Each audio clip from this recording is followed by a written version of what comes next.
Au matin du jeudi 16 juillet 1992, les cloches de l'abbaye de Sénanque résonnaient avec leur habituelle régularité dans la vallée encaissée du Luberon.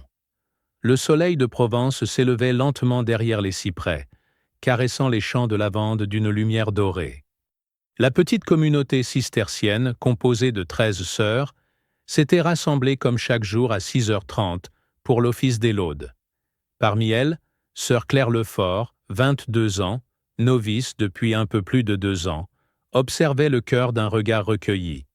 Originaire de Nantes, fille unique d'un couple de pharmaciens respectés, elle avait choisi la vie monastique contre la vie de ses parents, séduite par le silence et la rigueur de Sénanque. D'un tempérament discret, presque effacé, sœur Claire s'était intégrée sans heurts mais sans grande intimité avec les autres sœurs. La veille au soir, après l'office de complice à 21h, sœur Claire avait demandé à la mère prieure la permission de prolonger sa prière dans la petite chapelle latérale. Une pratique courante pour certaines sœurs, en quête de méditation nocturne. Lorsque la mère prieure, sœur Mathilde, fit sa ronde vers 22h15, elle aperçut la silhouette de Claire, agenouillée devant l'autel. Rien d'anormal. Le lendemain matin, cependant, à l'heure du petit déjeuner pris en silence dans le réfectoire à 7h45, une absence fut constatée. Le couvert de sœur Claire était resté intact. Pensant d'abord à un simple retard ou à une indisposition passagère, la communauté poursuivit le service. Mais lorsqu'elle ne se présenta pas à l'office de tierce à 9h, l'inquiétude s'installa. La mère prieure ordonna alors une fouille complète du monastère. Les bâtiments de l'abbaye, cloîtres, cellules, bibliothèques, réfectoires, buanderies, jardins et annexes, furent inspectés avec minutie par les sœurs elles-mêmes. Aucune trace de Claire. Sa cellule était en ordre, le lit fait, ses livres de prière soigneusement empilés, aucun indice de départ précipité. La porte donnant sur l'extérieur, habituellement fermée à clé, était bien verrouillée de l'intérieur. Rien ne semblait indiquer une fugue ou une intrusion. À 11h45, sur décision de la mère prieure, la gendarmerie de Gordes fut contactée. 2 gendarmes, l'adjudant-chef Pascal Delmas et le maréchal des logis Laurent Bréval, arrivèrent peu après 13h. Après une rapide inspection des lieux et l'audition des premières déclarations, ils ouvrirent officiellement une enquête pour disparition inquiétante. Interrogée, la mère prieure déclara que sœur Claire n'avait manifesté aucun signe de détresse particulier les jours précédents. Seules quelques sœurs, anonymement, firent mention de son tempérament parfois mélancolique et de certains tourments spirituels qu'elle aurait confiés lors de confessions privées. Mais aucune ne parla de conflits ou de tensions graves au sein de la communauté. Les gendarmes examinèrent alors les accès extérieurs. L'abbaye de Sénanque, bâtie au XIIe siècle, est cernée de hauts murs et de collines escarpées. Seule une route étroite et sinueuse y mène, difficilement praticable de nuit sans lumière. Aucun véhicule suspect n'avait été signalé cette nuit-là. Le portail principal, fermé et cadenassé, ne portait aucune trace d'effraction. Dans l'après-midi, des équipes cynophiles furent dépêchées sur place. Les chiens pisteurs perdirent rapidement la trace à quelques mètres de la porte sud du cloître. Un hélicoptère survola la zone en fin de journée, sans résultat. La disparition semblait inexplicable. En fin de journée, les parents de Claire furent contactés à Nantes. Son père, Paul Lefort, prit immédiatement la route pour le Vaucluse. Lorsqu'il arriva à l'abbaye vers 2h45 du matin, il fut reçu par l'adjudant-chef Delmas. L'homme, visiblement effondré, exigea des réponses que nul ne pouvait lui fournir. Dans les jours qui suivirent, la presse locale s'empara brièvement de l'affaire. La Provence publia un court article le 20 juillet 1992 sous le titre « Mystérieuse disparition d'une novice à Sénanque ». Mais sans éléments nouveaux, l'intérêt médiatique retomba vite. Le samedi 25 juillet, une battue rassembla une centaine de volontaires dans les collines alentours. Là encore, aucune découverte. À mesure que les semaines passaient, l'affaire prenait des allures d'énigmes insolubles. Les rumeurs commencèrent à courir dans les villages voisins. Fugues, suicides, accidents, voire enlèvement.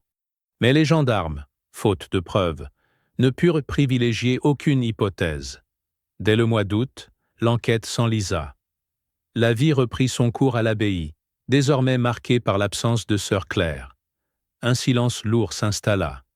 L'affaire fut classée temporairement sans suite en décembre 1992. Mais 18 ans plus tard, ce silence allait être brisé de la manière la plus inattendue. Le lundi 20 juillet 1992, soit 4 jours après la disparition de sœur Claire Lefort, la brigade de recherche d'Avignon fut officiellement saisie du dossier. Le capitaine de gendarmerie Alain Morvan, spécialisé dans les affaires sensibles, prit la direction des opérations. Très vite, il comprit que l'enquête serait complexe. Aucun témoin, aucune trace physique, et une communauté recluse où le silence pesait comme une chape de plomb. Le premier acte du capitaine Morvan fut de reconstituer les dernières heures connues de la jeune sœur. Le mercredi 15 juillet au soir, selon la mère prieure Mathilde Fournier, Claire avait dîné normalement au réfectoire, puis avait assisté à l'office de complice à 21 heures. Après cela, elle avait demandé l'autorisation de rester prier dans la chapelle latérale. Vers 22h15, la mère prieure l'avait vue, toujours à genoux, plongée dans la prière. Ensuite, plus rien. Le capitaine Morvan interrogea chacune des 12 sœurs restantes individuellement. Certaines furent visiblement nerveuses face aux questions. Sœur Agnès, la plus âgée du couvent, mentionna discrètement que Claire semblait tourmentée ces dernières semaines. Elle pleurait parfois, après la prière du soir, mais elle refusait d'en parler. D'autres évoquèrent de vagues inquiétudes, des cauchemars récurrents que la jeune novice aurait confiés à sœur Dominique, sa confidente la plus proche, des rêves de murs qui s'effondrent, de corridors sans fin, de silhouettes sans visage. Sœur Dominique confirma ses confidences, mais refusa de spéculer davantage. Elle était fragile, mais très pieuse. Elle ne voulait pas rentrer dans le monde. Le capitaine Morvan décida alors d'explorer les pistes extérieures. En consultant les registres d'accueil du monastère, il constata que l'abbaye recevait régulièrement des visiteurs en journée. Pèlerins, touristes, photographes amateurs attirés par la beauté romane du site. La veille de la disparition, un nom attira son attention. Un certain Jean-Luc Barrault, photographe amateur, avait visité l'abbaye le 15 juillet au matin. Selon la mère prieure, il avait demandé l'autorisation de photographier les vitraux et le cloître. Aucun comportement suspect n'avait été relevé. Jean-Luc Barrault, 37 ans, domicilié à Cavaillon, fut convoqué. Lors de son audition, il déclara calmement : « Oui, je suis venu photographier l'abbaye. Je prépare un portfolio sur l'architecture romane en Provence. Je suis resté 2 heures à peine. Je n'ai même pas parlé aux sœurs, à part pour obtenir l'autorisation de la mère prieure. Ensuite, je suis rentré chez moi. » Ses horaires concordaient avec le témoignage des sœurs, et son alibi fut rapidement confirmé. Faute de preuves tangibles, le capitaine Morvan dut écarter cette piste, bien qu'elle restât consignée dans le dossier comme élément d'intérêt secondaire. L'enquête s'attarda ensuite sur les accès possibles à l'abbaye. Outre la porte principale, sécurisée chaque soir, existait une petite porte de service donnant sur les anciens jardins potagers, aujourd'hui partiellement en friche. Selon les plans anciens, ce portillon, rarement utilisé, était théoriquement condamné depuis des années. Mais lors de l'inspection minutieuse menée le 23 juillet, les gendarmes constatèrent qu'il était parfaitement fonctionnel et pouvait s'ouvrir de l'intérieur sans difficulté. Sur le sol poussiéreux des abords, aucune empreinte récente ne fut identifiée. Le maréchal des logis Bréval fit observer un détail troublant. Si quelqu'un connaissait bien les lieux, il aurait pu entrer ou sortir par ici sans éveiller le moindre soupçon. Interrogé sur ce point, la mère prieure admit que les sœurs utilisaient occasionnellement cette porte pour accéder à l'ancien verger lors des périodes de cueillette, mais toujours en groupe, jamais de nuit. Face à l'absence de preuves directes, le capitaine Morvan envisagea la possibilité d'une crise psychologique de la jeune femme, pouvant l'avoir poussée à s'éloigner volontairement. Toutefois, la topographie des lieux rendait peu probable une errance nocturne prolongée sans chute ni accident. d'autant que la garrigue environnante avait été fouillée minutieusement. À partir du début août, les recherches de terrain furent réduites. Le père de Claire, Paul Lefort, multiplia les appels dans la presse régionale, dénonçant l'inertie de l'enquête. Mais malgré la médiatisation, aucun témoin nouveau ne se manifesta. À la fin du mois d'août 1992, le parquet de Carpentras classa provisoirement l'affaire sous la qualification de « disparition inquiétante non élucidée ». Le dossier fut archivé sous la cote BR 92 257 Sénanque. La communauté monastique reprit son rythme de vie austère, muré dans le silence. La cellule de Sœur Claire fut vidée de ses affaires personnelles, remisée dans un placard scellé de l'aile nord. Seuls ses parents conservaient encore l'espoir ténu d'un jour la revoir. Pendant 18 ans, rien ne bougea. Jusqu'au matin du mardi 25 mai 2010, où un simple reportage touristique allait brutalement réveiller les fantômes de Sénanque. Durant l'hiver 1992, l'abbaye de Sénanque retrouva son calme apparent, mais une ombre planait toujours au-dessus de ces pierres séculaires. Pour les autorités, le dossier BR 92 257 Sénanque demeurait officiellement ouvert, mais en sommeil. Faute de nouvel élément, aucune relance n'était prévue. Pourtant, en coulisses, quelques efforts furent encore tentés durant les mois suivants. Au printemps 1993, sous la pression discrète du père de Claire, Paul Lefort, une ultime demande d'assistance fut déposée auprès du SRPJ de Marseille. Le commandant de l'époque, Hervé Gaudry, accepta de faire réexaminer certains aspects techniques du dossier. 2 points précis attirèrent brièvement l'attention. Premièrement, les photographies de la cellule de Sœur Claire, prises le 17 juillet 1992, montraient que son bréviaire personnel était posé sur son chevet, ouvert à une page du livre des psaumes, le psaume 55, qui commence par les mots « Aie pitié de moi, ô Dieu, car des hommes me harcèlent ». Un choix de lecture troublant, mais insuffisant pour en tirer une conclusion définitive.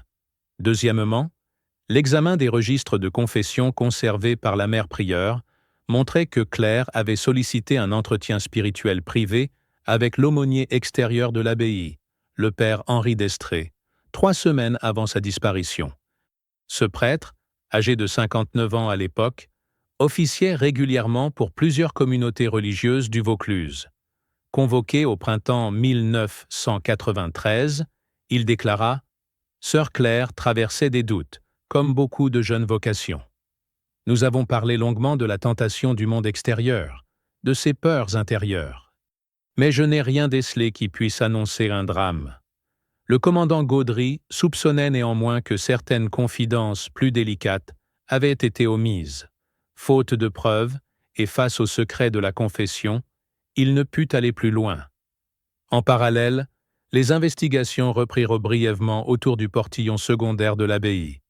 Des relevés topographiques furent effectués sur les collines avoisinantes en avril 1993, sans résultat tangible. L'hypothèse d'un départ volontaire suivi d'un accident restait théoriquement possible, mais la persistance des recherches infructueuses la rendait de plus en plus improbable. Peu à peu, les mois s'étirèrent, les pistes se refermèrent, les gendarmes furent redéployés vers d'autres affaires. En décembre 1993, le SRPJ de Marseille considéra officiellement que toutes les investigations raisonnablement envisageables avaient été menées. Le dossier retourna aux archives judiciaires de Carpentras. Du côté de la communauté religieuse, un silence pesant continua de régner. Aucune des sœurs restantes n'évoquait plus publiquement le sujet. En privé, certaines confidences filtrèrent cependant, recueillies par les enquêteurs lors de leur passage. Sœur Agnès, notamment, avait murmuré à voix basse au capitaine Morvan lors d'une ultime visite en novembre. Parfois, la vocation attire des âmes tourmentées. Il est des blessures que seule la prière peut apaiser. Mais certaines douleurs, hélas, échappent à notre foi. Quant au père de Claire, Paul Lefort, il ne cessa jamais de réclamer justice. Chaque année, à la date anniversaire de la disparition, Il envoyait un courrier à la préfecture de Vaucluse et au ministère de la Justice, sans réponse concrète. Son épouse, Jeanne Lefort, minée par l'attente, sombra peu à peu dans une dépression silencieuse. Le couple finit par divorcer en 1995, épuisé par cette épreuve sans fin. Pendant ce temps, le nom de Claire Lefort sombrait dans l'oubli du grand public. La presse régionale ne consacra plus aucun article après l'été 1993. Même le dossier interne de l'évêché d'Avignon, ouvert dès les premiers jours, fut discrètement refermé sur ordre du diocèse, sous la mention laconique « Aucune faute institutionnelle constatée ». Ainsi s'installa le grand silence de Sénanque. Mais ce silence, que beaucoup croyaient définitif, allait soudainement se fissurer 18 ans plus tard, au détour d'une restauration inattendue dans l'église de l'abbaye. L'histoire aurait pu rester enfouie à jamais dans les archives judiciaires de Carpentras. Pourtant, au début du printemps 2010, un événement mineur mais décisif allait brusquement raviver la curiosité autour de l'abbaye de Sénanque. Le vendredi 21 mai 2010, une équipe de journalistes d'Ouest France, en reportage en Provence sur les abbayes cisterciennes, obtint l'autorisation exceptionnelle de visiter certaines zones non accessibles au public dans le cadre d'un article patrimonial. Parmi eux se trouvait une jeune journaliste, Élise Martin, 29 ans, spécialiste des faits divers non résolus. Lorsqu'elle apprit que Sénanque avait été le théâtre d'une disparition jamais élucidée en 1992, sa curiosité professionnelle fut piquée. Durant la visite, guidée par la mère prieure actuelle, sœur Béatrice, qui avait succédé à Mathilde Fournier depuis 2003, Élise interrogea discrètement les lieux, observant chaque recoin avec attention. En inspectant le déambulatoire nord de l'église, récemment restauré, son confrère photographe, Julien Kerbrat, remarqua une anomalie dans la maçonnerie d'un mur latéral, une légère différence de teinte dans la pierre, comme si une portion avait été comblée plus récemment. Intriguée, Élise questionna la prieure, qui répondit avec une prudence manifeste. Certaines réparations ont été effectuées au début des années 90, après de petits travaux d'entretien. Rien de significatif, mais la jeune journaliste, méthodique, nota l'information. En recoupant les dates, elle constata que ces réparations coïncidaient étrangement avec la période suivant la disparition de Claire Lefort. Le lundi 24 mai 2010, Élise Martin contacta officieusement le capitaine Alain Morvan, désormais retraité mais toujours domicilié à Avignon. Surpris, il accepta de la rencontrer dans un café discret, près de la place de l'Horloge. « Ce dossier m'a hanté pendant des années », confia Morvan. « Nous avons peut-être raté quelque chose à l'époque. Ce mur restauré juste après sa disparition, ça ne vous semble pas étrange ? À l'époque, nous avons inspecté les cellules, les accès, les abords, mais jamais la structure des murs intérieurs. Peut-être avons-nous manqué de curiosité. » Poussé par l'insistance de la journaliste, Morvan accepta de contacter l'actuel commandant de la gendarmerie de Gordes, le capitaine Éric Vallon, qui accepta de rouvrir une inspection formelle des lieux. Le mardi 25 mai 2010, une équipe technique mandatée par la gendarmerie procéda à des vérifications thermiques et à des sondages légers sur la zone signalée par Élise. Après quelques minutes d'examen, le scanner révéla une cavité étroite, dissimulée derrière les pierres jointées. En perçant prudemment la maçonnerie, les techniciens mirent au jour un petit coffret en bois, visiblement ancien, soigneusement scellé dans la niche murale. À l'intérieur, un carnet à couverture de cuir noir, protégé par un linge de lin légèrement jauni. Le carnet fut immédiatement placé sous scellé et transféré à la brigade de recherche d'Avignon. Après vérification, l'écriture correspondait bien à celle de Claire Lefort, comparée à des échantillons recueillis en 1992. Il s'agissait de son journal intime. Cette découverte bouleversa totalement le cours de l'affaire. Le parquet de Carpentras ordonna officiellement, le jeudi 27 mai 2010, la réouverture de l'enquête sous la qualification de « suspicion d'enlèvement » et de « séquestration » suivie de disparition. Très vite, les premières pages du journal révélèrent des éléments troublants. Claire y décrivait ses luttes spirituelles, ses doutes, mais surtout la présence récurrente d'un visiteur, dont elle ne dévoilait pas le nom. Il est revenu aujourd'hui, toujours à l'heure de la promenade vespérale. Il me parle avec douceur, mais ses paroles m'angoissent. Il dit vouloir m'aider à retrouver ma vraie voix. Mais je sens dans ses yeux une ombre que je ne comprends pas. Face à ce nouvel indice, le capitaine Vallon et le parquet décidèrent de réexaminer toutes les personnes ayant eu accès régulier à l'abbaye en 1992. Naturellement, le nom de Jean-Luc Barrault, le photographe amateur, réapparut immédiatement dans les dossiers. Bien qu'il ait été disculpé à l'époque, son statut de visiteur régulier fut désormais réévalué sous un jour nouveau. Le jeudi 3 juin 2010, la gendarmerie procéda à une perquisition du domicile actuel de Jean-Luc Barrault, désormais âgé de 55 ans, vivant toujours à Cavaillon. Ce qu'ils allaient pour découvrir allait soulever de nouveaux mystères. Le vendredi 4 juin 2010 au matin, les scellés du coffret de bois furent officiellement levés au laboratoire de criminalistique de Marseille. Sous la supervision de l'officier de police judiciaire, le capitaine Vallon, les experts commencèrent l'analyse approfondie du journal intime de Claire Lefort. Chaque page, chaque annotation, chaque tache d'encre fut photographiée, numérisée et expertisée. L'état du carnet était remarquablement préservé, signe d'un placement très soigné dans la cavité murale. Le cuir présentait une légère patine, mais les feuillets étaient intacts. Les premières analyses d'écriture, confirmées par une expertise graphologique, validèrent sans ambiguïté l'authenticité de l'auteur.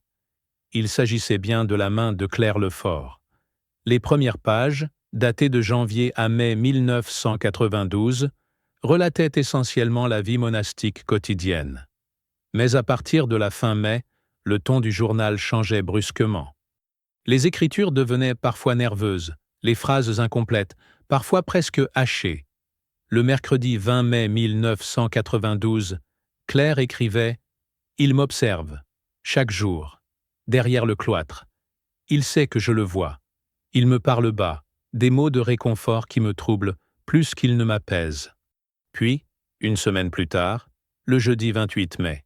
« Il est revenu aujourd'hui encore. Il m'a parlé longuement du monde extérieur, de mes parents, de ma vie avant. Comment sait-il tout cela? Je n'en ai jamais parlé aux sœurs. » Le passage le plus troublant survint quelques jours avant la disparition, dans une entrée datée du vendredi 10 juillet 1992. Cette nuit, il m'a glissé un billet sous la porte de ma cellule. Il y est inscrit « Je peux te libérer. » Pourquoi moi? Que cherche-t-il exactement? J'ai peur de parler à la mère prieure. Je n'ose pas. Pour les enquêteurs, ces nouvelles informations renforçaient l'idée d'une manipulation progressive, voire d'un véritable harcèlement psychologique exercé sur la jeune sœur dans les semaines ayant précédé sa disparition. En parallèle de cette lecture, les techniciens procédèrent à un examen du coffret lui-même. Un détail attira rapidement l'attention. Sous la doublure intérieure du coffret, un morceau de tissu fut découvert. Il s'agissait d'une étoffe en lin tissé, portant des fibres rouges minuscules. Des analyses ADN furent lancées sans délai, permettant d'obtenir un profil génétique partiel, qui ne correspondait pas à celui de Claire. L'étoffe fut conservée comme pièce à conviction, Nudeyeho 48, BR 2010. Pendant ce temps, la perquisition au domicile de Jean-Luc Barrault, opérée le jeudi 3 juin 2010 à Cavaillon, permit de saisir plusieurs boîtes d'archives photographiques. Des centaines de clichés y figuraient. Paysages, bâtiments religieux, portraits anonymes. Parmi eux, une série attira l'œil de l'enquêteur Bréval, 12 clichés de l'abbaye de Sénanque, pris entre avril et juillet 1992. L'un des clichés, daté au dos du 15 juillet 1992, représentait le cloître nord de Sénanque. En l'arrière-plan, flou mais reconnaissable, la silhouette d'une jeune femme en habit monastique semblait apparaître derrière une colonne. Les experts photographiques confirmèrent qu'il s'agissait très probablement de Claire Lefort. Convoqué de nouveau pour une audition approfondie, Jean-Luc Barrault resta calme, mais tendu. « Pourquoi conserver ces clichés pendant près de 20 ans sans jamais les remettre aux enquêteurs » Ce sont des souvenirs personnels. J'ai pris ces photos dans le cadre de mon travail photographique sur l'art roman. Je n'ai rien à cacher. Mais la présence récurrente de Claire sur plusieurs de ces clichés éveilla les soupçons. Les gendarmes demandèrent alors l'accès à son emploi du temps complet pour les mois de mai, juin et juillet 1992. Le mardi 8 juin 2010, un détail capital surgit lors de l'exploitation de ces relevés bancaires de l'époque. Plusieurs retraits en espèces effectués à Gordes, même, à des dates qui coïncidaient avec les témoignages de Claire sur les visites répétées du visiteur. Pour la première fois depuis 18 ans, une concordance temporelle entre les écrits de Claire et les déplacements de Barrault émergeait avec clarté. Le parquet de Carpentras autorisa alors la mise sous surveillance technique du domicile de Jean-Luc Barrault, ainsi que l'analyse minutieuse de ses communications électroniques et de ses contacts actuels. L'étau se resserrait, mais l'enquête allait bientôt prendre un tournant encore plus inattendu. Le mercredi 9 juin 2010, le journal intime de Claire Lefort fut confié à une équipe de psychologues criminels mandatés par la section de recherche de Marseille. Leur objectif : tenter de décrypter les non-dits, les formulations codées et le cheminement psychologique de la jeune femme dans les semaines ayant précédé sa disparition. L'un des passages centraux attira tout de suite leur attention. Daté du dimanche 5 juillet 1992, il révélait un basculement manifeste dans l'état d'esprit de Claire. Ce soir encore, il m'a parlé de ma famille, de Nantes, de mes années d'école avant l'abbaye. Comment connaît-il ces détails ? Il évoque parfois des choses exactes, parfois des souvenirs déformés. Il me parle de mon père et de ses attentes. Je sens qu'il veut me faire douter de mon choix ici. Mais il me trouble davantage encore lorsqu'il me parle de mes propres prières, de mes confessions. Comme s'il savait ce que je ne dis à personne. Thaytreuil, le capitaine Vallon et le procureur adjoint de Carpentras, maître Sylvain Renaud, prirent alors une décision stratégique. Réentendre le père Henri d'Estrées, aumônier extérieur de l'abbaye en 1992, désormais âgé de 76 ans, et retraité dans un presbytère près de Sisteron. Le lundi 14 juin 2010, lors de sa nouvelle audition, le père d'Estrées admit avoir longuement suivi spirituellement Claire durant ces périodes de doute, mais nia catégoriquement avoir jamais partagé le contenu de leurs entretiens avec qui que ce soit. Le secret de la confession est absolu. Personne, absolument personne, n'a eu accès à nos échanges. Mais les enquêteurs soupçonnaient de plus en plus qu'une fuite indirecte avait pu avoir lieu, volontaire ou non. Quelqu'un dans l'entourage du monastère, personnel laïque, visiteurs récurrents ou autres, aurait pu avoir connaissance d'informations privées concernant Claire. L'exploration du journal révéla un autre élément crucial dans une entrée datée du mercredi 15 juillet 1992, soit la veille de sa disparition. Demain soir, il m'a dit qu'il me montrerait la sortie. Je suis partagé entre peur et curiosité. S'il dit vrai, je pourrais peut-être comprendre enfin ce qu'il cherche. Mais s'il ment, je ne sais jusqu'où cela ira. Ce passage confirma que la dernière rencontre prévue entre Claire et son mystérieux interlocuteur s'était produite dans les heures mêmes ayant précédé sa disparition. La mention de la sortie pouvait faire allusion au portillon secondaire encore opérationnel à l'époque. Pendant ce temps, l'analyse numérique des clichés photographiques saisis au domicile de Jean-Luc Barrault permit aux experts d'identifier qu'au moins 2 séries de photos avaient été prises sans autorisation à l'intérieur même du cloître, en dehors des horaires de visite publique. Interrogé à nouveau le jeudi 17 juin 2010, Barrault maintint ses dénégations, mais son discours commença à se fissurer. « Oui, j'ai pu me glisser 1 ou 2 fois plus tard dans la journée. J'avais négocié des créneaux exceptionnels avec l'ancienne prieure pour mon travail photographique. » Confrontée, l'ancienne mère prieure Mathilde Fournier, aujourd'hui retirée dans une communauté en Dordogne, admit à contre-cœur lors de son audition du lundi 21 juin 2010 qu'elle avait, à plusieurs reprises en 1992, autorisé discrètement Barrault à photographier l'abbaye en dehors des horaires officiels. C'était un arrangement informel. Il se montrait respectueux et passionné. Je n'ai jamais soupçonné de mauvaises intentions. L'équipe d'enquête comprit alors qu'entre avril et juillet 1992, Barrault avait pu accéder librement et à plusieurs reprises aux parties les plus isolées de l'abbaye, y compris aux abords des cellules et du cloître.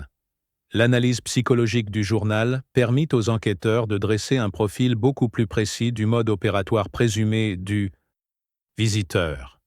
Une approche insidieuse, progressive, par flatterie et par exploitation des fragilités personnelles, visant lentement à isoler la victime psychologiquement de sa communauté.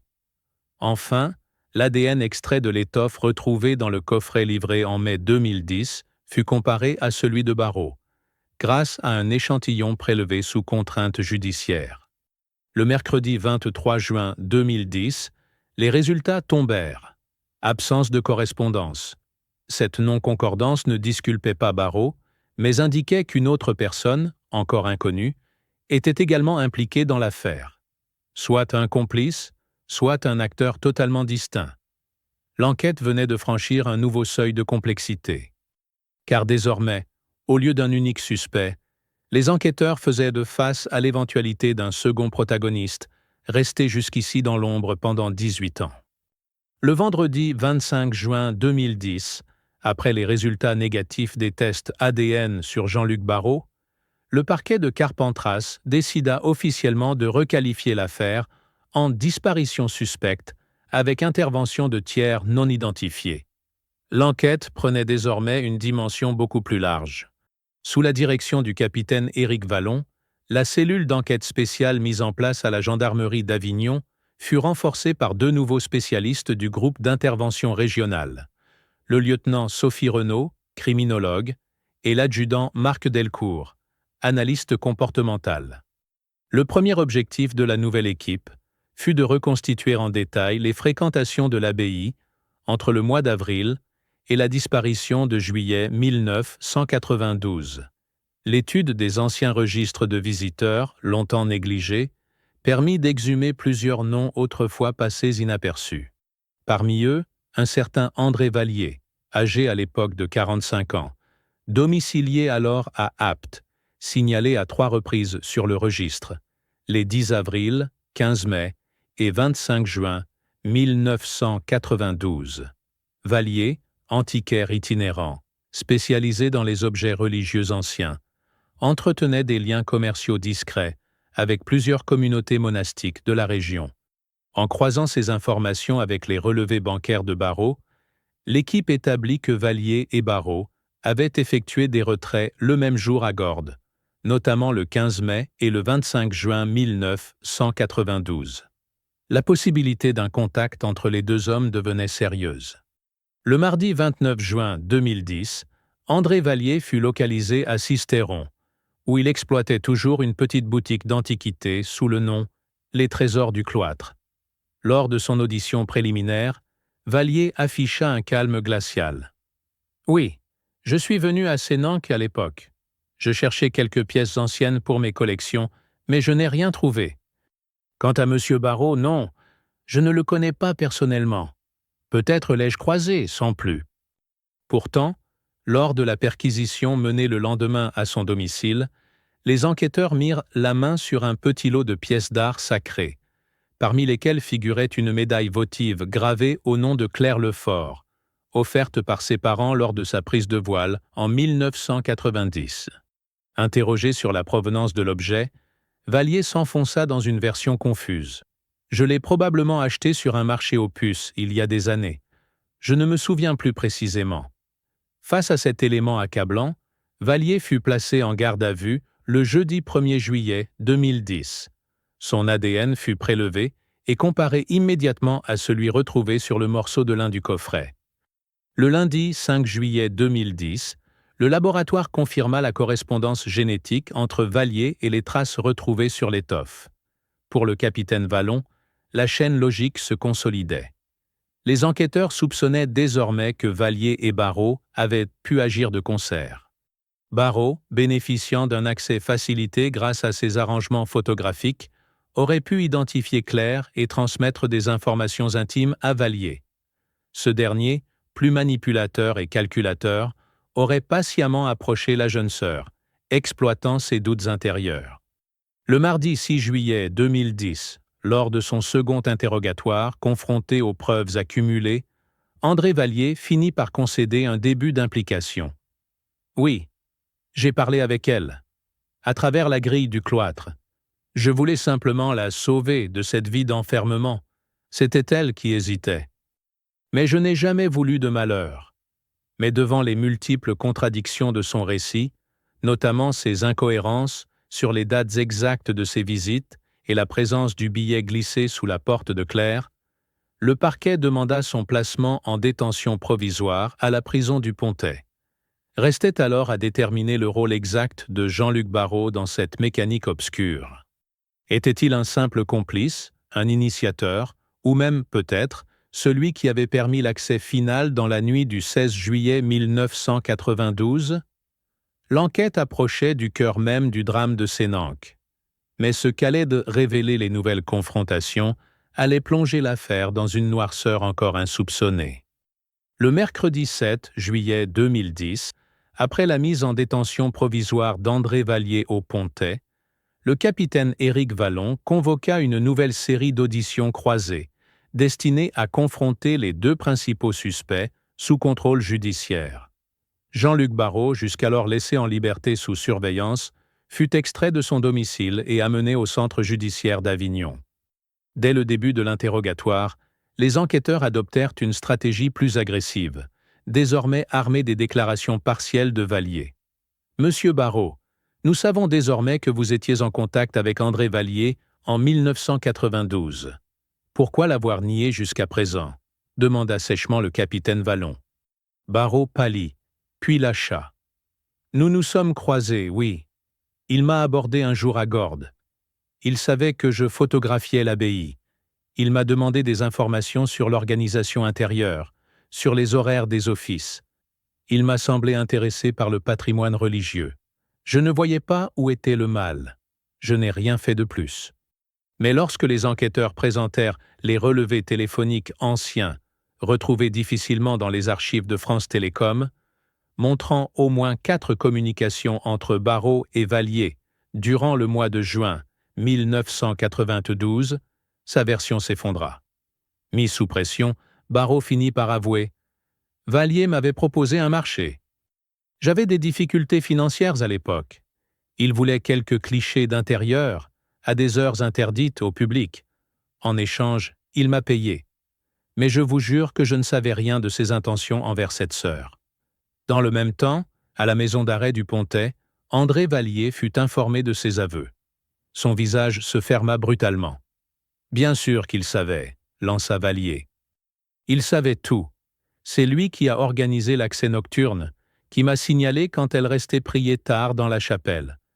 Je n'aurais jamais pu l'approcher sans sa complicité logistique. » Le parquet fit alors organiser une confrontation directe le vendredi 9 juillet 2010. Pendant près de 4 heures, Barrault et Vallier se renvoyèrent mutuellement la responsabilité des faits, se contredisant à de multiples reprises.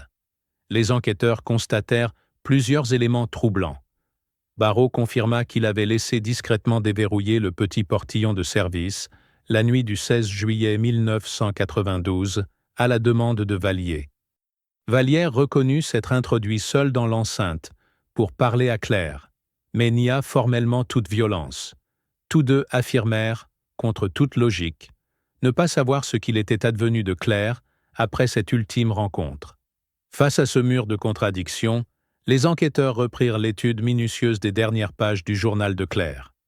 Une annotation jusque-là restée secondaire sauta soudain aux yeux de l'adjudant Marc Delcourt. « Cette nuit, il m'a dit que l'autre attendrait dehors si je changeais d'avis. » L'existence d'un « autre » confirmait la double présence cette nuit-là.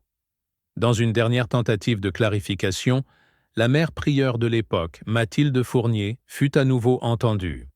Lors de son audition du lundi 12 juillet 2010, elle ajouta enfin un détail qu'elle n'avait jamais révélé en 1992, par crainte de scandale.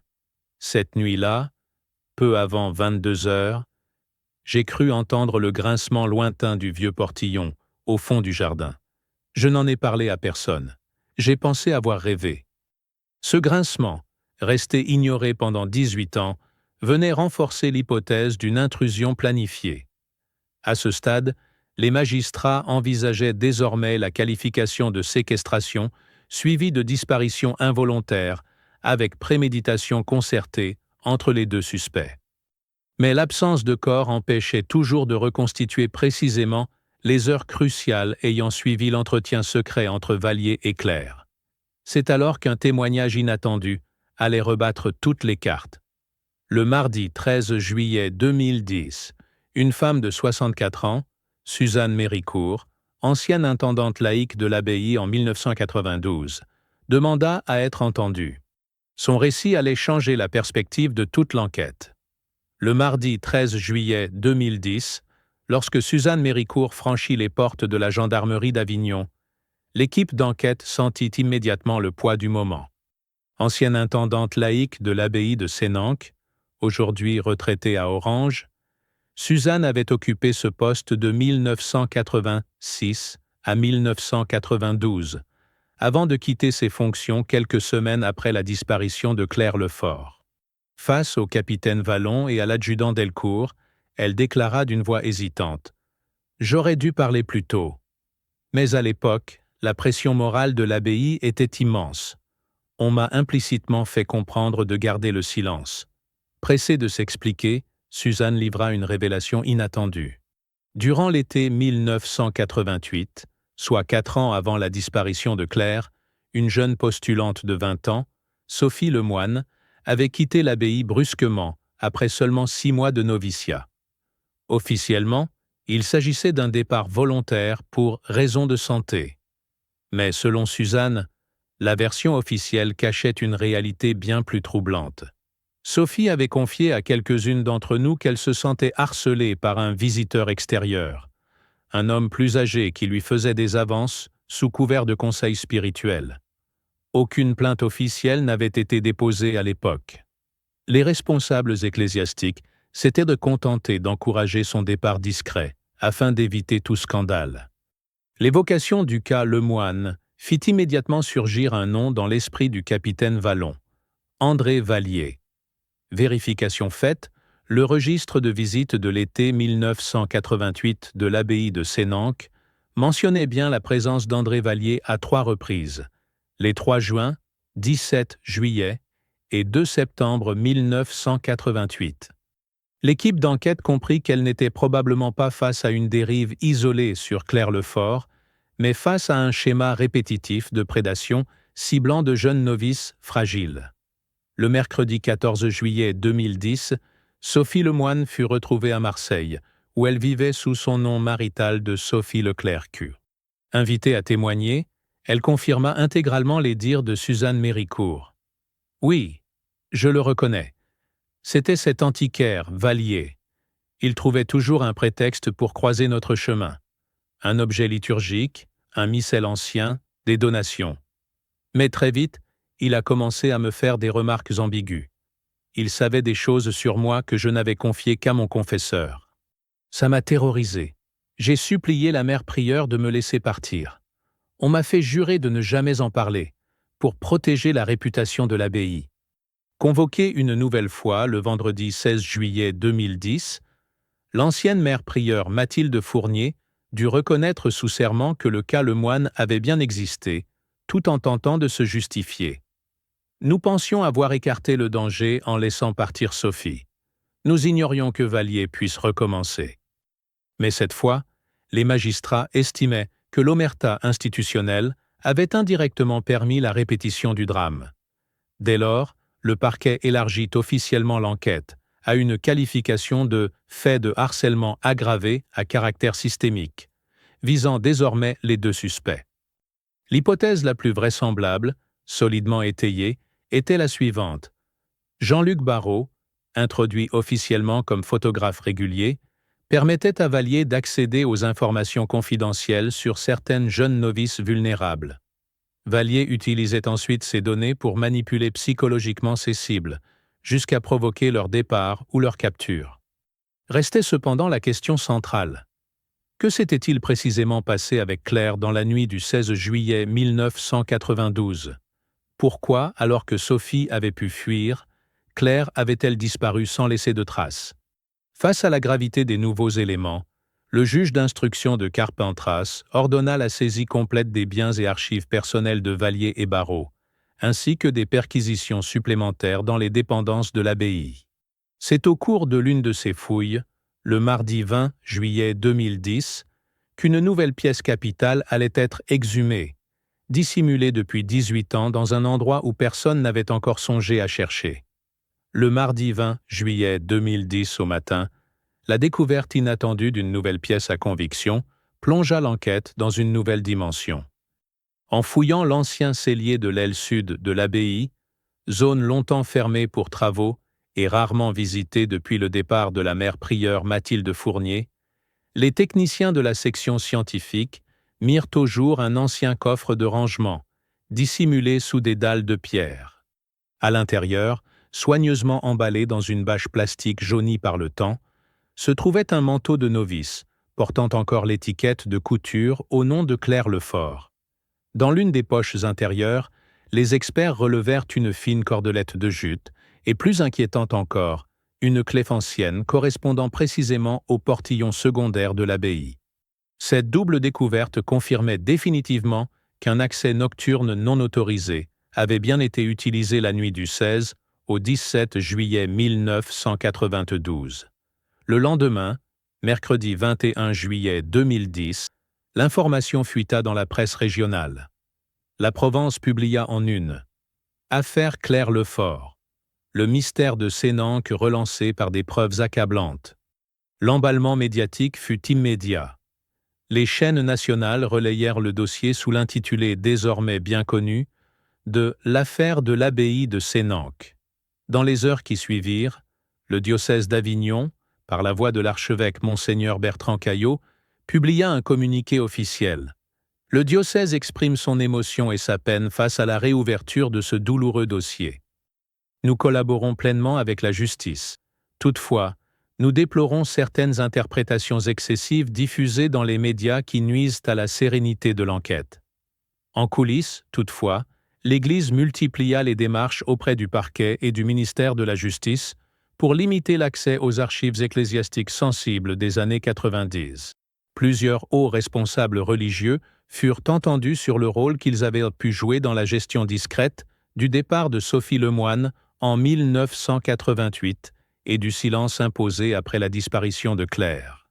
Le vendredi 23 juillet 2010, sous la pression médiatique et politique croissante, la garde des Sceaux autorisa exceptionnellement la levée partielle du secret sur certains documents internes de l'évêché d'Avignon. Parmi ces documents figurait une note confidentielle datée du 29 juillet 1992, soit moins de 2 semaines après la disparition de Claire. Rédigée par l'ancien vicaire général de l'époque, Monseigneur Émile Gravier, la note indiquait « Préserver l'image de l'abbaye en dissuadant toute extension publique de l'enquête. Contact s'établit avec le parquet et les services de gendarmerie en ce sens. La mère prieure informée s'engage à limiter toute communication externe sur les circonstances exactes des faits. » Cette découverte provoqua un véritable séisme judiciaire. Il devenait clair que des manœuvres d'influence avaient eu lieu dès 1992 pour minimiser la portée de l'affaire et éviter l'exposition publique du scandale. Le samedi 24 juillet 2010, lors d'une nouvelle conférence de presse improvisée, Maître Sylvain Renaud, substitut du procureur de Carpentras, déclara « Il n'y aura aucune zone d'ombre protégée. L'enquête explorera désormais également les responsabilités institutionnelles ayant pu favoriser indirectement la commission des faits. » Sous la pression, plusieurs anciens responsables du diocèse d'Avignon furent convoqués dans les jours suivants. Parmi eux, l'ex-vicaire général Émile Gravier, aujourd'hui âgé de 82 ans, admit lors de son audition que des ajustements diplomatiques avaient été réalisés pour protéger la communauté cistercienne d'un scandale destructeur. Il insista cependant sur le fait qu'il n'avait jamais eu connaissance des agissements précis de Vallier et Barrault. Pendant ce temps, dans les cellules du Pontet et sous la surveillance accrue du centre d'Avignon, Vallier et Barrault continuaient de se rejeter mutuellement la responsabilité du scénario exact de la nuit fatidique. La pression psychologique atteignit son point de rupture le lundi 26 juillet 2010, lorsque Jean-Luc Barrot, après plusieurs heures d'interrogatoire sous la supervision du lieutenant Sophie Renaud, prononça enfin des mots décisifs. « Je vais parler. Je ne peux plus porter ça. Vallier m'a piégé depuis le début. » Ce qu'il allait confesser allait enfin éclairer les heures sombres du 16 juillet 1992. Le lundi 26 juillet 2010 à 20h45, après plusieurs heures de confrontation sous la supervision du lieutenant Sophie Renaud et du capitaine Éric Vallon, Jean-Luc Barrot, épuisé et visiblement à bout de nerfs, commença enfin ses aveux complets. Ses premières phrases posèrent immédiatement le cadre. « Vallier m'a utilisé. Ce n'était pas qu'un antiquaire. C'était un prédateur. J'ai été lâche. Mais c'est lui qui a franchi la ligne cette nuit-là. » Sous dictée contrôlée, Barrot reconstitua avec minutie les événements de la nuit du 16 au 17 juillet 1992. Tout avait débuté au printemps 1992. Fasciné depuis longtemps par l'architecture monastique, Barrot avait réussi à se faire accorder par la mère prieure Mathilde Fournier plusieurs accès privilégiés à Sénanque pour ses projets photographiques. Rapidement, Vallier l'avait approché, en se présentant d'abord comme un simple collectionneur passionné. Très vite, sous couvert de discussions sur l'art sacré, Vallier manipula Barrot. Endetté et fragile psychologiquement, le photographe accepta de lui fournir des informations confidentielles, horaires des offices, habitudes des novices, notamment celles de Claire Lefort, qu'ils identifièrent rapidement comme particulièrement vulnérables. « C'est moi qui ai pris ces clichés d'elle dans le cloître », avoua Barrot. Vallier m'avait demandé de la photographier à distance pour mieux la connaître. Au fil des semaines, Vallier s'était immiscé discrètement dans la routine de Claire. Il avait attendu ses moments de promenade solitaire dans le cloître, glissant progressivement des messages, puis des billets sous la porte de sa cellule. Barrot lui avait même facilité l'accès en déverrouillant secrètement le portillon secondaire, clé que Vallier conserva ensuite. Le soir du 16 juillet 1992, tout s'était accéléré. Selon Barrot, Vallier m'avait dit qu'il voulait simplement lui parler une dernière fois, qu'il espérait la convaincre de quitter l'abbaye. Je lui ai ouvert le portillon comme convenu, puis je suis resté en retrait, caché près du jardin. Mais l'entrevue tourna rapidement au drame. Claire, d'abord hésitante, avait refusé catégoriquement de le suivre hors de l'enceinte. Vallier, face à ce rejet définitif, aurait alors perdu son sang-froid. « J'ai entendu des cris étouffés », expliqua Barrot. « Quand je me suis approché, il l'avait maîtrisée. Elle s'était débattue violemment. » Selon sa version, Vallier aurait alors utilisé la cordelette retrouvée plus tard dans le manteau de Claire pour tenter de la contenir. Mais dans la lutte, il l'aurait accidentellement étranglée. La mort de Claire serait survenue sur place. Pris de panique, les deux hommes auraient alors dissimulé le corps temporairement dans le cellier de l'aile sud. C'est là qu'ils auraient caché le manteau, la clé et le reste des effets personnels dans le coffre sous les dalles de pierre. Dans la nuit suivante, avant l'arrivée des premières fouilles de la gendarmerie, Vallier serait revenu seul à Sénanque pour déplacer définitivement le corps dans un lieu resté jusqu'ici inconnu. Barrot, incapable de supporter sa culpabilité, avait coupé tout contact avec Vallier après les événements. Il n'avait jamais osé parler par peur des conséquences judiciaires et de la pression exercée indirectement par le diocèse à l'époque. Face à ces aveux circonstanciés, les enquêteurs disposaient enfin d'un enchaînement logique et crédible des faits. Mais subsistait toujours l'essentiel. Où se trouvait le corps de Claire? Interrogé de nouveau le mardi 27 juillet 2010, André Vallier resta mutique durant plusieurs heures, niant la version de Barrot. Puis, acculé par la présentation de nouveaux éléments, notamment les fibres de lin identifiées comme provenant de la bâche utilisée pour le transport du corps, il finit par lâcher à voix basse. Elle repose près de la source des Moines, sous l'ancien canal d'irrigation du Verger Sud. Personne ne l'aurait jamais trouvée. Dès l'aube du mercredi 28 juillet 2010, sous l'autorité du juge d'instruction, des fouilles furent lancées près du système hydraulique abandonné de l'abbaye. À 10h23, les techniciens mirent au jour des restes humains, enveloppés dans des tissus de lin identiques à ceux retrouvés dans le coffre. L'examen médico-légal confirma rapidement qu'il s'agissait des restes de Claire Lefort. 18 ans après sa disparition, le mystère de Sénanque venait enfin de livrer sa vérité.